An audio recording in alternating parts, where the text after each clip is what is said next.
আলাইকুম। নতুন কারিকুলাম সম্পর্কে তোমরা যারা অবগত আছো আর নতুন কারিকুলাম সম্পর্কে যারা ভীত তাদের জন্য আজকের এই সামান্য চেষ্টা নবম শ্রেণীর বিষয়ভিত্তিক যে কারিকুলামগুলো চলতেছে আর আজকে হলো বঙ্গবন্ধু মেলা। দেখো দেখো দেখো কিভাবে ওরা কাজ করেছে, এই কাজগুলো তোমরা একটু দেখো, লক্ষ্য করো কাজগুলো কত সুন্দর হয়েছে। এবং কাজের দিকে তাকালেই বোঝা যাবে সকল কাজগুলো অনেক সুন্দর। মানে দেখো এই কাজগুলো দেখো, সবগুলো দেখো, এই পাশে দেখো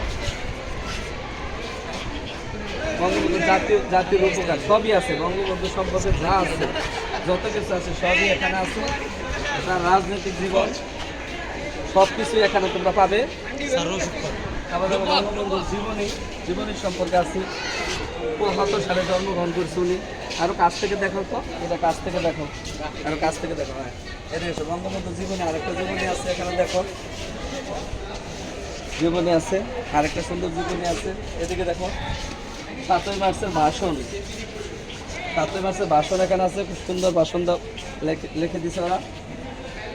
বঙ্গবন্ধুর সংক্ষিপ্ত জীবনালাপ বলতে বঙ্গবন্ধু কি করছে, কি ঘটনা ঘটছে, তার পরিচয়, কত সন্তান ছিল, কি অবস্থা সবই আছে। তাহলে বঙ্গবন্ধুর হত্যাকাণ্ড কোথায় ঘটেছে সেই সম্পর্কে কে দিয়েছে বিশদ এখানে আছে। বঙ্গবন্ধু মুজিবুর রহমানের জীবনী, আবার জীবনী দিচ্ছে। দেখো প্রত্যেকটা কাজই অনেক সুন্দর হয়েছে, প্রত্যেকটা কাজেরই অবস্থা খুবই ভালো, অবস্থাটা খুবই ভালো, খুবই ভালো। দেখো বঙ্গবন্ধুর জীবনে আরেকটা লিখছে, এটা আরও সুন্দর হয়েছে। প্রত্যেকটা কাজে প্রশংসা না করলে পারতেছি না, কাজের ধরন এবং কাজের যে ওরা পোস্টার পেপার যা কিছু আছে এখানে বঙ্গবন্ধুর জীবন পোস্টার পেপার যা আছে সবই সুন্দর, অনেক সুন্দর, অসাধারণ ভালো।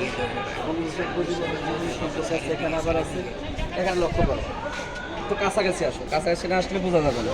তাহলে দেখো বঙ্গবন্ধু আর একটা জীবনী এত সুন্দর কাজ করছে, এরা অনলাইনে অনেক চেষ্টা করছে, অনেক কিছু করছে যেটা অনেক সুন্দর দেখা যাচ্ছে। এটা বাস্তবতার সাথে সবই মিল আছে।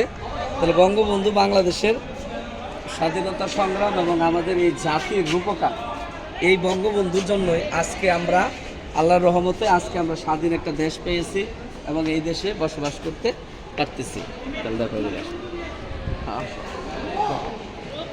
কাজগুলো যা আছে সব কাজগুলোই অনেক সুন্দর হয়েছে। এই কাজ থেকে বঙ্গবন্ধুর জীবনী সম্পর্কে জেনে এবং ভবিষ্যতে আমরা বঙ্গবন্ধু যে আদর্শ লালন করে আমরা এগিয়ে যাব, এই শুভকামনায় আজকে এখানে শেষ করছি। আল্লাহ হাফেজ।